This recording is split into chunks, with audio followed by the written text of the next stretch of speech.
Hey, good morning, good afternoon, and good evening there. So, today we'll talk about the continuation of our market equilibrium. Last itong discussion sa market equilibrium, we discussed about how the QD is equivalent or equals to QS, that nagkasinabot ang presyo, ang seller o ang buyer sa certain price or certain quantity. Now, let's talk about the shifting of supply and demand. As we all know, shifters of demand is there are five, and then also shifter of supply has five. So demand, there is income, taste and preference, consumers expectation, price of related goods, and number of consumers. Remember that we have discussed this a while ago in my other video about the shifters of demand. At ako gin-emphasize ato ang income o ang price of related goods. Now, sa income, there are two goods, no? There is the inferior good and normal good. Kung sa normal good, if the income increases, the demand increases as well. No? So, ito ganiha. Sorry.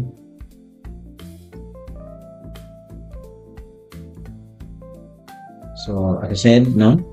So, duha ka book ni, we have normal good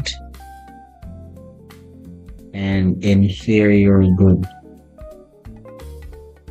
So, normal good, if the income increases, the demand increases as well. If the income decreases, the demand decreases as well. Inferior good, if the income increases, the demand decreases. And the demand, if the income decreases, the demand increases. Sample na is, kung sa normal good, spam. Pag ang insido ni mo gidako, mudako sa naimuhang demand for that product because maka-afford naman ka. Sa inferior good, text tinapa, pag mo increase ang imuhang income, so imong demand tinapa magamay. Because mas mo demand man ka sa spam. No? So, and next one is the price of related goods. So we have substitute, and we have also complements.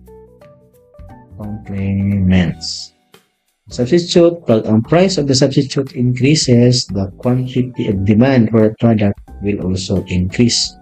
The price of that substitute decreases, the demand also decreases.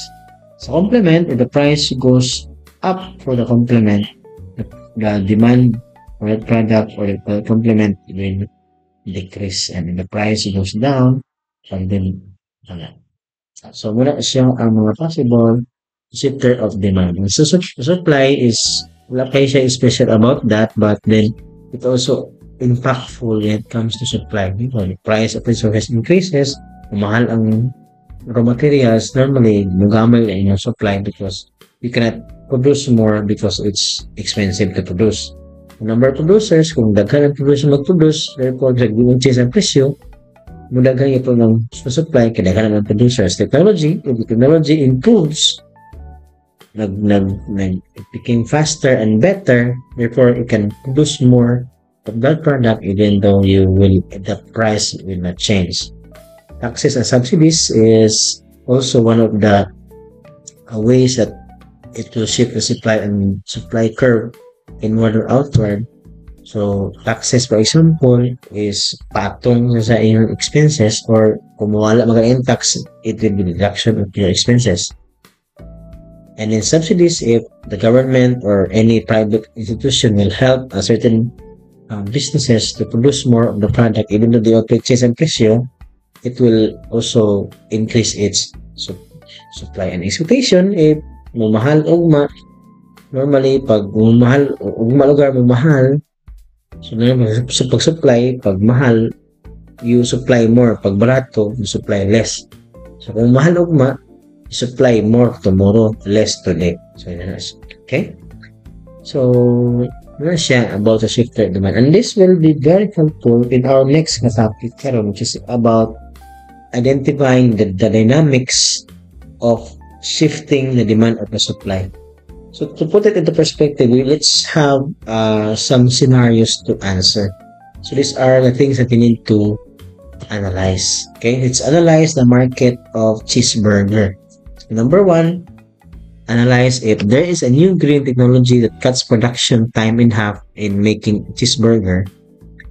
If the price of chicken sandwich, a substitute, increases, the price of cheeseburger decreases, the price of ground beef triples, and the human fingers found in multiple cheese restaurants.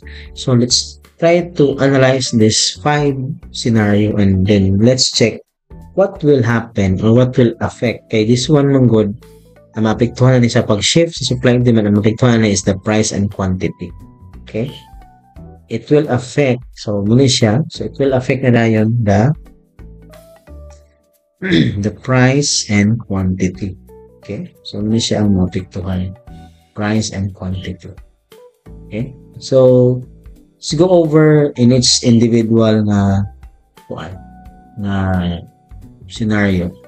So say for example, we have this scenario, no? Let's analyze a cheeseburger, the new grilling technology that cuts production in half. So what will happen to our price and quantity equilibrium? So inobos is our quantity equilibrium. Okay? Now, atong button ani una is nani set up. If we will analyze this one, what we do first is we need to analyze if it's a demand ba or a supply shift. Then ato identify what will happen to our price and our quantity. Okay. So una, identify nato kung saan man siya, supply or demand. So I give you a few minutes to think. Is it a supply or demand? You can pause the video. So, supply or demand? Okay. So the correct answer is supply. So just check our supply and then cross out our demand because it's not the demand, it's supply. You know, supply man sir, because we are talking about technology. And di ba sa supply, diba ito sa ato ang sa ato ang shifter na ay supply, no, ay na technology, the technology improves, no, it cuts the production in half, therefore mas napaspas ang paghimo sa atong cheeseburger, therefore it's a supply. Now atong i-identify sad kung supply lagi siya, pero is it increasing or decreasing? Has the increase ba atong supply or may decrease? Since ato ang technology is nag-increase, therefore it's increasing ang ato ang supply, therefore it will shift, increase man siya, so it will shift outward. So outward ang ato ang shift sa atong supply curve. So what will happen to our price and quantity? So either mo taas o lubos. So let's try to plot or try to so shift outward atong supply. So this is a supply curve outward. So atong supply curve will be here ngayon. Yeah. Okay, so shift outward. Now we will have our new price and quantity. So here is our sorry. Save ang vignette.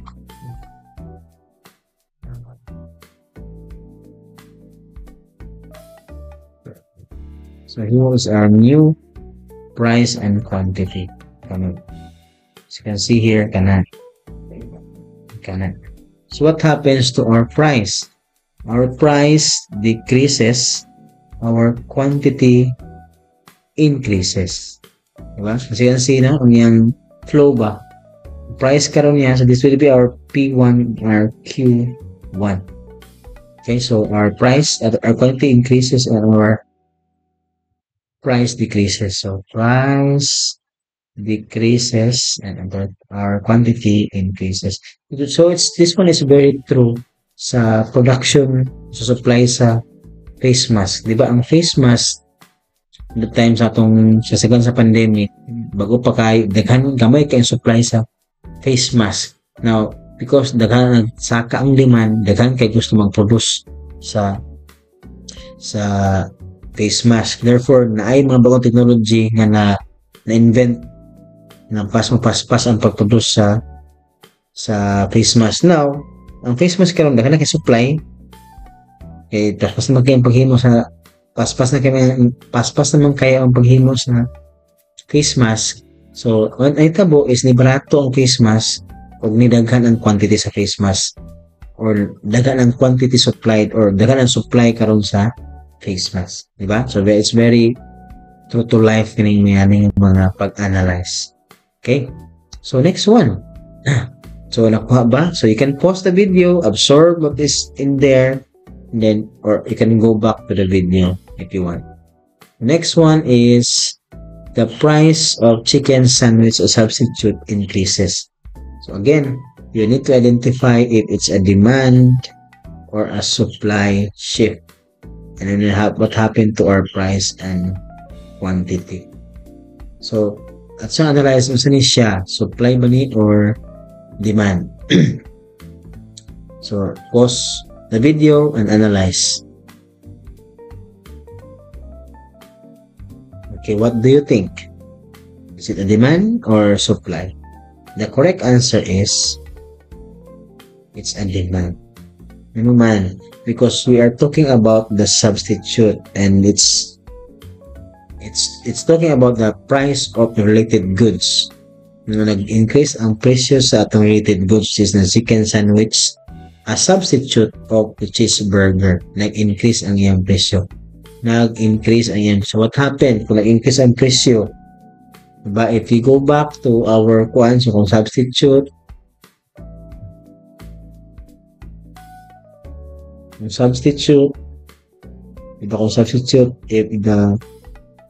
the price of the substitute increases, the quantity demanded or demand also increases.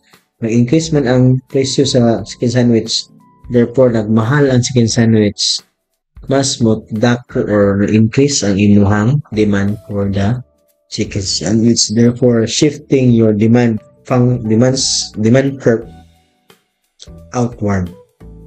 So itong demand curve is kaning pula, so shift outward is itong demand curve. Now we will have our new again price or market equilibrium. So itong siyang itong linya ko rin. So now our QE, this is our Q1 na karon and our PE. So what happened to our P1? So what happened to our price? Our price increases, our quantity increases. So price na to is na increase, atong atong quantity also increases. Okay, so siya. So take time to absorb, then pause the video or go back to this video. Okay, so next is number 3.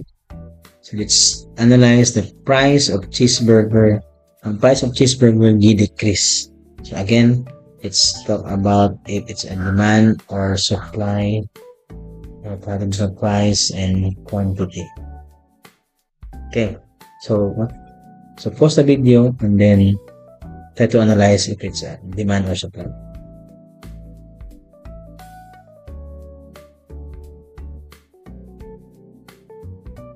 Okay, so what do you think? Supply or demand? If you say demand, your answer is wrong. If you say supply, your answer is also wrong. No, because it's not about demand and supply curve ang itabuan is. Diba remember I told you price does not shift the curve. Therefore, price will not shift the curve either of the supply and demand, but it will be along the curve. So kung along the curve siya, nag-decrease ang iyang presyo. So ang cheeseburger nag-decrease ang presyo from this point here, now si dere, Nadiri karon iyang kwan presyo. So along the curve lang siya. So here dani nga point kanan. Then sa kuno siya sa supply and sa demand dari pod so ano siya dami po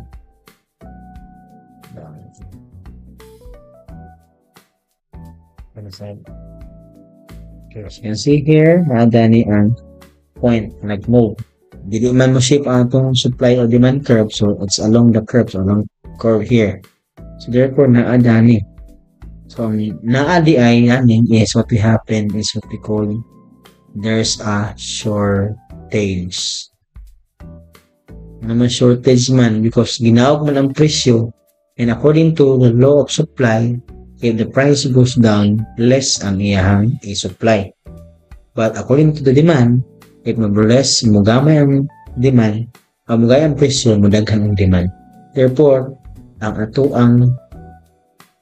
ang demand is greater than our supply therefore natay shortage ayan kay gusto mo palit pero gamay ra ang gusto mo supply so shortage that. Okay, so the answer for this one is shortage. Okay, so if maka-encounter mo ani sa quiz o sa exam, you just answer shortage and then ayun na check na siya. Okay, so wala siya. Next one is number 4. So again, kaya siya kung Q is so what will happen to our supply or demand curve so let's go there sa demand supply price and quantity so pause for a while and then try to check whether it's a shift of supply or shift in demand. Okay, so what do you think? Is it a shift of demand or supply? Okay, the correct answer is shift of supply. Because we are talking about the price of what? The price of resources. One of the resources is ground beef. Ang ground beef ko no, na times 3 ang yung presyo. So, yung presyo man, even though we are talking about the price, but we are talking about the price of the resources, this ground beef, main ingredients sa paghimo sa cheeseburger. Okay? So, karon nag-increase man ang presyo sa kung ano, triple man ang presyo sa atong resources. What will happen to our supply? Mo-increase or decrease? So, it will decrease because mahal naman ang pag-produce karon sa burger patty sa cheeseburger so meaning kung decrease siya therefore it's inward shift sa atong supply curve so it's one na so here that okay yeah shift inward therefore our new supply our new market equilibrium is here so here okay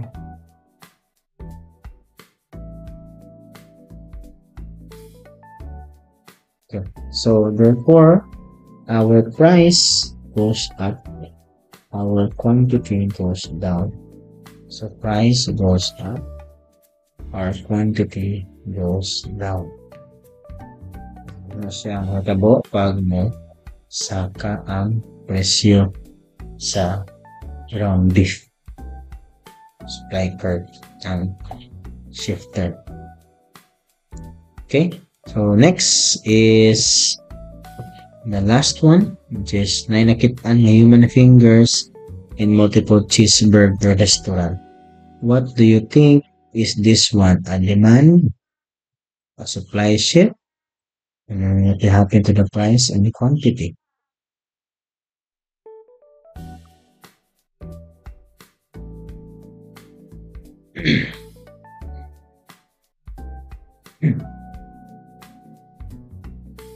Okay, you think? Okay, so this one is very tricky. But the answer here is shift of supply. Anong shift of supply man sir? Now, imagine that the people who was working to make, as you can see here, human fingers found in multiple cheeseburger restaurant. So, dahil nakakita niya mga parts sa fingers, sa mga burger patty, sa mga cheeseburger restaurants. Na imagine, itong tao nga naghimo sa cheeseburger o sa patty, nagaling apil ang kamot. Yeah, therefore, kung nagaling ang kamot, naputol ang kamot. Kung naputol yung kamot, di na siya makahimo o more burger because wala naman siya kamot. So that's why it's a shift of supply. Am I right? What do you think?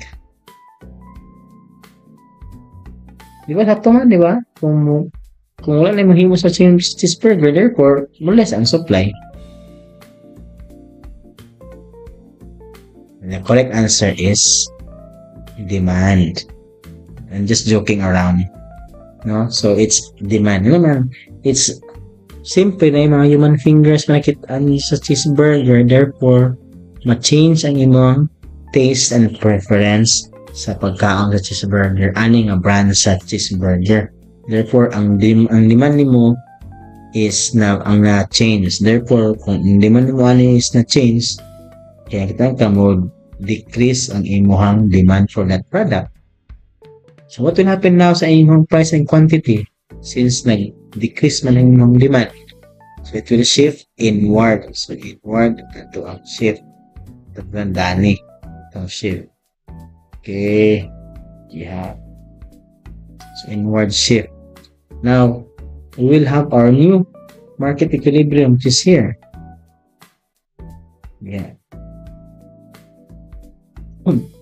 It's RP1. It's RPQ1.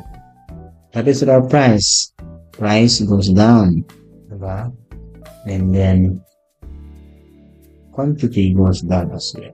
Siyempre, kung naabot ang presyo, marami pa naman supply, kaya lang kayo magpalit sa cheeseburger kay na-change pa lang pala sa cheeseburger kay ilang oras lang, kailangan din mga fingers sa cheeseburger na yung mga meow-meow na dito. Diba? So, muna siya. That's how you analyze data. So, this one is what we call the mano-mano in identifying is kung saan itabo sa supply curve and demand, then how does it affects the price and quantity. Inani ang mano-mano paghimo if di ka memorize ato akong ipahida taran sa imong bag-ulang. Okay? So, this one is the mano-mano. But in our exam, so this will be like this, no? Ang exam is nanig yun. Yun yung set up yun. Not the contents is parehas. Pinani, na ako'y ibutang something inani, tapos imulan siyang i-plot kung shift outward, inward ba ang demand or supply. Then, define na yun kung demand or supply, and then so on and so forth. So, 9 points each of the analysis. Okay? So, to make it easier for you to memorize, so this will be the possible 4 things that can happen to the price and quantity. Okay? So, if for example, we identified that nag-decrease ang demand, for example, ang change ang preference decrease ang yung preference because hindi siya gusto mapalit. So, kung decrease gani ang demand, price goes down, quantity goes down. Kung kanya kadalong. Now, kung demand mo increase, for example, because ugma mo barato, so ugma kung palit ang daghan, therefore increase akong demand. I mean, karon is barato, ugma mahal, so mo supply mo palit ko karon nga adlaw kay mahal man ay barato man, ugma di na gamay na lang, so ni decrease o ni increase ang ako ang demand. So meaning na shift outward. So ang metabo is price goes up, quantity goes up. Supply side, if supply mo decrease, so Sampu lugar, nagmahal ang ground pork, paghimo sa siomai, therefore, gamay lang yung supply na siomai kay mahal na maghimo ng siomai. So therefore, yung price will increase but yung quantity will decrease.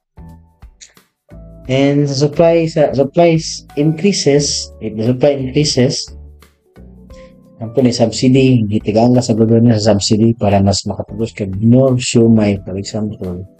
So, ang imong price manaog o imong quantity na siya. This will be the possible mga mahitabo sa ato ang price and quantity. So, what we need to do is just to memorize this one. But you need to be very careful to identify kung sa gisa nga shifter. Mga shifter ba sa supply or sa demand. And then, identify siya kung increase ba siya or decrease. Then, you will know na dayon if it's a price decrease or quantity decrease or price increase, quantity increase, and so on and so forth. So, the key point here or the key in answering this one is you need to identify first if it's a demand or supply. And once you identify it's a supply or demand, example demand, identify din kung increase ba siya or decrease. Ay din ka balik ani nga table. So, mas maayo kay mo ninyo memorize one. Okay? So, muna siya, it's all about our the dynamics of our supply curve and demand curve and how shifting of these two curves will change the price and quantity of a certain product. Okay, so I hope this series of videos na akong isend sa inyo will be very helpful for you to improve your knowledge and also help you in your examination, this coming examination, midterm examination. So goodbye everyone, God bless and good luck. Thank you.